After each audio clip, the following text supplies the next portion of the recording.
In this segment, we're going to talk about pH balance and the role that it plays in our health. And Dr. Starkey, we have another demonstration here. What are we doing here? We're all about demonstrations because Yeah, I think that once demonstration, once we see the response, it's a lot easier for us to take the product, Right, I believe. right.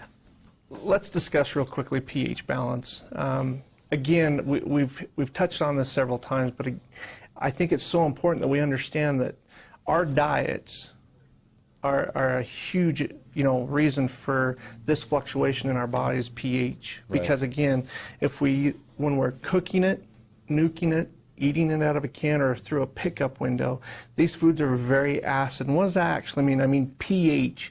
pH stands for potential hydrogen. Okay. So in this case, if we eat those types of foods, high sugar, they're basically dead food, cause our bodies to be acidic. Now, I'm kind of a sweet tooth, so this is perfect for me.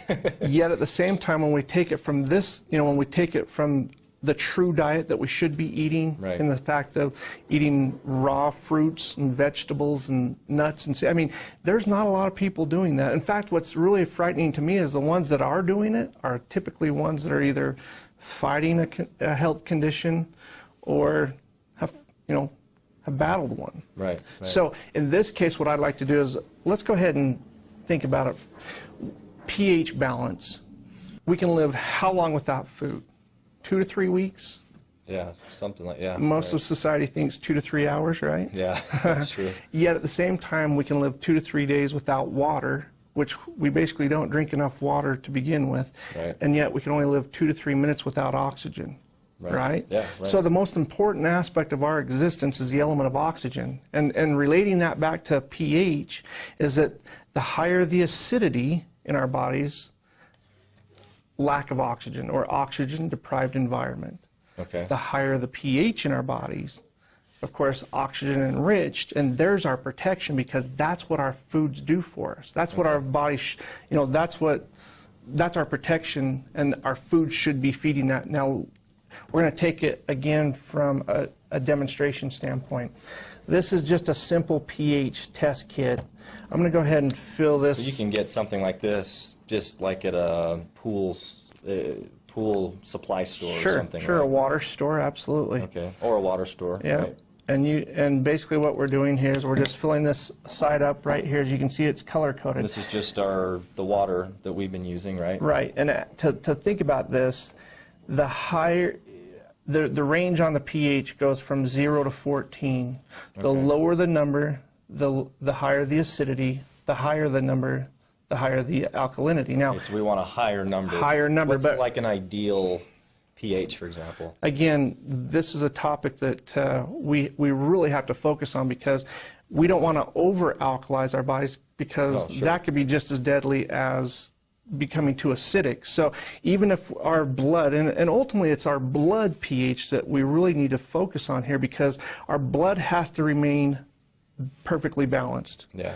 And of course, the way our bodies do that is called osmosis or homeostasis, or the blood has that perfect balance. Now, here's what happens: is that as we eat or drink certain foods, our bodies have to rob, basically, because if it's not in our diet to begin with, our body's robbing its storage bays in order to maintain that blood balance. So in other words, it robs from tissues, organs, and eventually the bone. Okay. And that's like where calcium in the bones or something like well, that, right? in this case, to maintain that proper blood pH, our body has to utilize, if it's not in our diet, it has to utilize it from our, our makeup. Yeah. And that's where and to me, that's a deadly combination. Right now, we don't drink enough water. Our foods are basically dead and very acidic. Right. And at the same time, when we get to that mineral deficiencies that we've been discussing, that is a major culprit, or in this case, a major piece of that health puzzle that is not there to protect us. Okay. Right. So I'm going to go ahead and, if you would for me, Scott, I'm going to go ahead and put what's called phenol red, which is the acid that tests for pH balance. Okay. I'm going to put 5 drops here in this water, and what this will do is this will give us a base solution.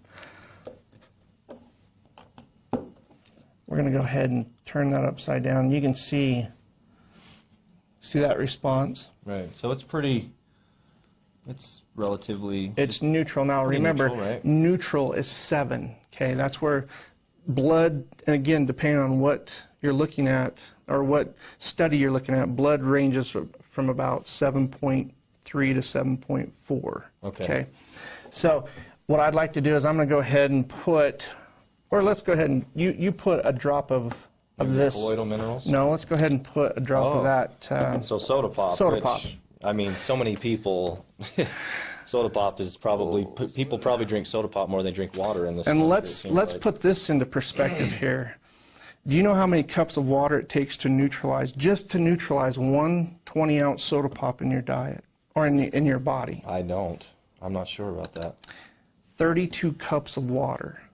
Wow. 32. Now, think about that. Most of your pop drinkers don't drink 32 cups of water in a month. Yeah. But they drink They're 5 or drinking- 6 of they're that. drinking this, that's 5 or why. 6 of those a day, right. So at the same time, that's where this is probably the most acidic solution that we willingly pour into our systems willingly. Right. And of course, the aftermath we don't directly associate with our health and being what we're drinking. Yeah. Okay. Okay. So put a drop of this. Put one drop This into keeps this. fizzing up. Put Okay, one here we one go. little Just little one drop. drop. Yep. Okay. I'm going to go ahead and shake that up. Did you see what happened? So it's completely yellow, which Completely is acidic. So if you back look over at it in here, the acid area. completely acidic. So Right. in this case, doesn't Yeah, well, surprise. it's, obviously it's Yeah, it doesn't completely surprise us. acidic. So what I'd like to do then is I'd like to go ahead and test the minerals that we've discussed, right? Okay. I want to go ahead and, if you would for me, Scott, take this colloidal mineral Okay.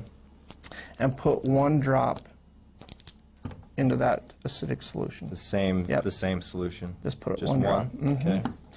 We're going to go ahead and, now, Well, it didn't really change. didn't change. No. So again, with what we already, experienced in the last segment, we now understand that from a pH standpoint, it doesn't affect that acidity. Okay. Right. What I'd like to do is go ahead and take, if you would for me, one drop of the ionic, well, in this case, Concentrates, the ionic right? trace mineral drops, right? Okay. Concentrates. Just one drop. One drop.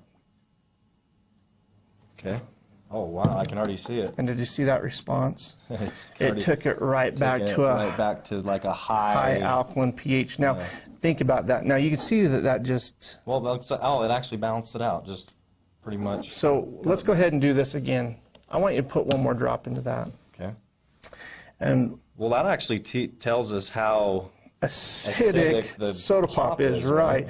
But what I wanted to truly show is that that's our protection. Oh, there we go. Okay, so with That, just 2 drops. that pH balance, or in this case, that high alkaline environment, or that balance from an alkaline standpoint is that oxygen-rich environment that we're trying to create to protect our health.